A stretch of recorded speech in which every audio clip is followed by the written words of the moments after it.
Assalamualaikum warahmatullahi wabarakatuh. Halo anak-anak, berjumpa lagi di channel belajar Tino Adi.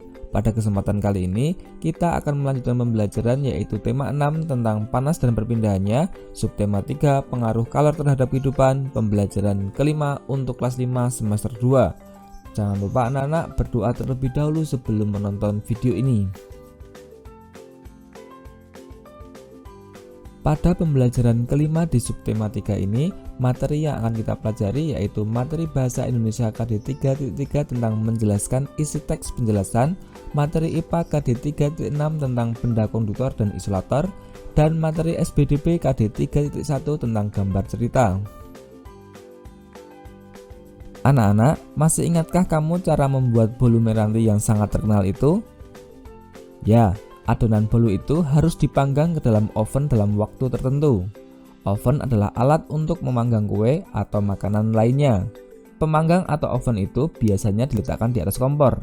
Ada juga oven listrik yang menggunakan listrik sebagai sumber energi. Tahukah kamu bahan apa yang digunakan untuk membuat oven atau pemanggang milik ibunya Benny? Proses perpindahan panas apa sajakah yang terjadi dan perlu diperhitungkan untuk membuat dan menggunakan alat tersebut? Bagaimana dengan peralatan lain di rumahmu? Terbuat dari bahan apa sajakah alat-alat tersebut? Bahan konduktor dan isolator di sekitar kita. Barang-barang dalam kehidupan sehari-hari banyak yang memanfaatkan sifat benda sebagai konduktor atau isolator. Benda apakah itu? Selimut dan panci merupakan benda yang memanfaatkan sifat ini.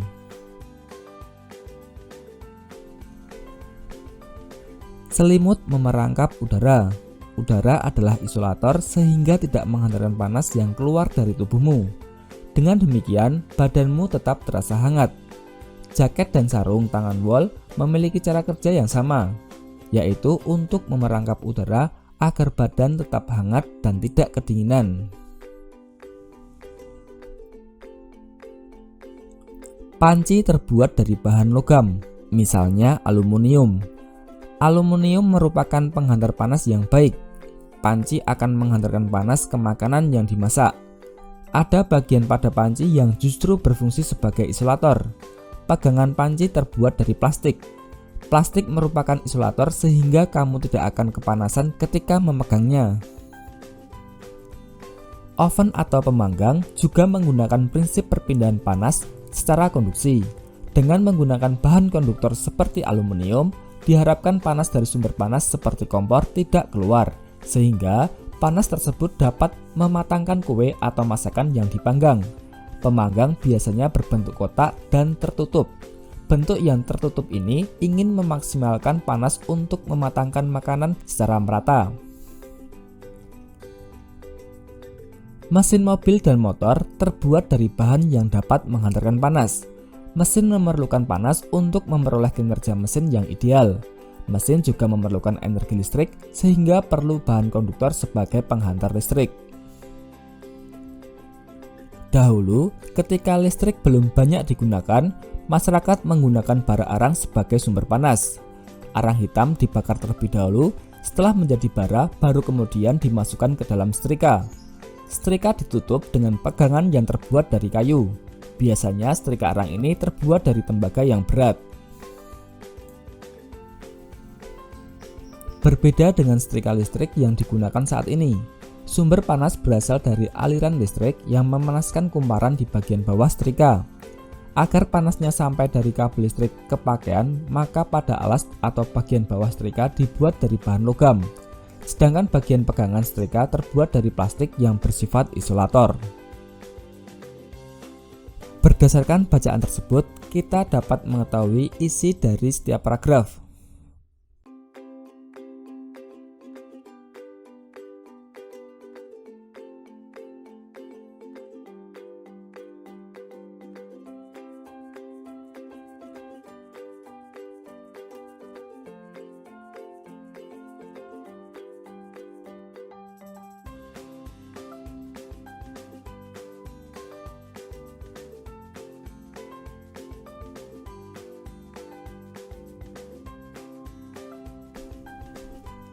Bagaimana gambar cerita dibuat?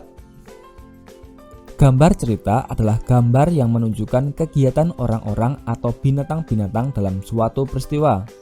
Gambar cerita dapat ditemui pada buku-buku cerita, terutama untuk anak-anak, untuk menceritakan sebuah peristiwa, baik peristiwa yang benar-benar terjadi atau cerita imajinasi. Menggambar cerita dapat dilakukan dengan teknik kering dan teknik basah. Alat dan bahan untuk menggambar cerita dengan teknik kering menggunakan beberapa alat, misalnya pensil, kapur, krayon, atau bahan lain yang tidak memerlukan air. Pada teknik basah, media yang diperlukan berupa cat air, tinta bak atau tinta Cina, cat poster yang menggunakan air sebagai pengencer. Yang pertama, teknik kering. Menggambar cerita dengan teknik kering tidak perlu menggunakan pengencer seperti air. Cerita dibuat langsung pada kertas gambar. Mula-mula dibuat sketsa atau rancangan gambar yang menggambarkan sebuah cerita. Setelah itu diberikan garis atau warna sesuai dengan media kering yang digunakan. Teknik kering menggunakan pensil. Pensil yang digunakan dalam menggambar cerita biasanya adalah pensil ukuran 2B sampai 6B. Selanjutnya, teknik kering menggunakan krayon. Krayon memiliki beragam variasi warna. Krayon merupakan campuran antara lilin dan bahan pewarna yang aman untuk anak-anak. Krayon digunakan untuk menggambar cerita yang memerlukan variasi warna. Selanjutnya, teknik kering menggunakan pulpen atau spidol. Pulpen atau spidol juga digunakan untuk menggambar cerita dengan karakter yang tegas pada garis-garis. Yang kedua, teknik basah. Media yang digunakan untuk teknik basah antara lain cat air, tinta, atau media lain yang memerlukan air sebagai pengencer. Cerita dibuat dengan cara membuat sketsa pada bidang gambar 2 dimensi berupa kertas. Setelah itu, baru diberi warna sesuai dengan media basah yang sudah ditentukan. Teknik basah memerlukan beberapa alat dan bahan seperti cat air, cat poster, tinta bak atau tinta Cina, berbagai jenis kuas, dan palet cat air. Berikut ini adalah contoh gambar cerita yang dibuat dengan menggunakan teknik basah.